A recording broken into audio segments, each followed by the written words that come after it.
So welcome back. This is Kevin from Construction Scale Model Imports in Australia. We are doing yet another video on the MAN TGS and the Scaleart Commander SA5000 radio. Now, the previous video we saw the light functions, we saw a little bit of the truck, we talked about the radio, and in this one I'm going to show you the undercarriage mechanism, which is very, very complicated, interesting, and very well engineered. So let's have a brief overview of the truck itself before we go into the details of what is being performed by the radio. I'll try to get the camera a bit more closer so that you can see the engineering that's gone into building this truck. As you can see, we have the two diffs. There are cables up here. These are connected to the diff locks. You have the two drive shafts up here. You have the drop box, which can be split. There's a little cable with a little lever. We'll show you the activation of that. And then again, you have the drop box then connected to the forward diffs up here, as you can see.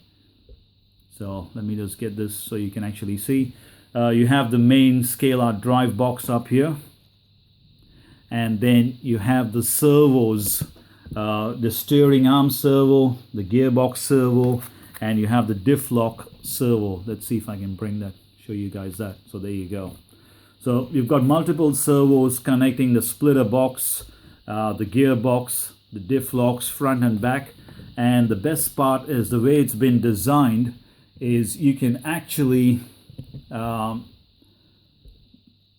these two diffs and have these two forward diffs running free, or you can lock all four of them. Excuse the shakes in the camera. So I'll quickly show you. So obviously we've spoken about the radio, and these switches in the radio are assigned to different functions. For example, you can actually see the center, the drop box now getting activated. So watch this. Okay, you probably heard a beep in the background. The truck does have a sensor which shows you the inclination of the angle. Obviously, it's registering now that the truck is on its side, and the radio actually hums or beeps or buzzes. Sorry for that. It actually buzzes to tell you that the truck is not in the right position. I'll bring it up here so you can actually see the screen. Just let it wait till it focuses. There you go. So it's giving you a warning symbol to tell you, hey, something's wrong. The truck's not in the right position. So it's lost its datum, it's lost its reference, and it vibrates. The radio actually vibrates to tell you that in case you are not watching. So once again, let's see the activation of this drop box.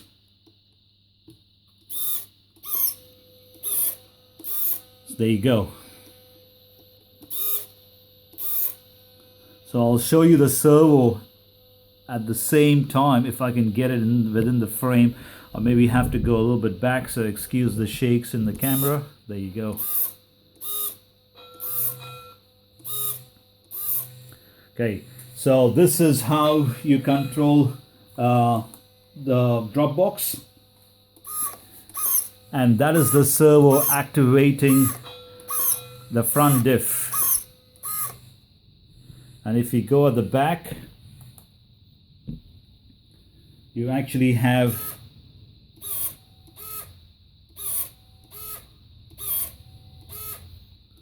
so that's the activation. So that's just to show you how the diff lock works underneath the truck. It's pretty impressive piece of kit, and the engineering that's gone into building something like that is pretty phenomenal. And then also to make it work smoothly. So there's a lot of settings and travel and things like that that has to be taken into consideration before you build a model like this.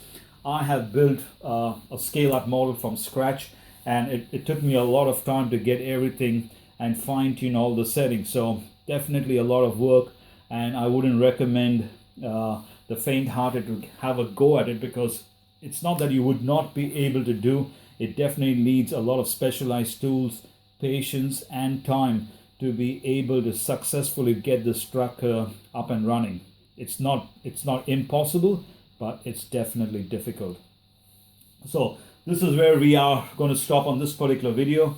As usual, thank you for watching. If you have any questions, please feel free to email us at info@csmi.com.au.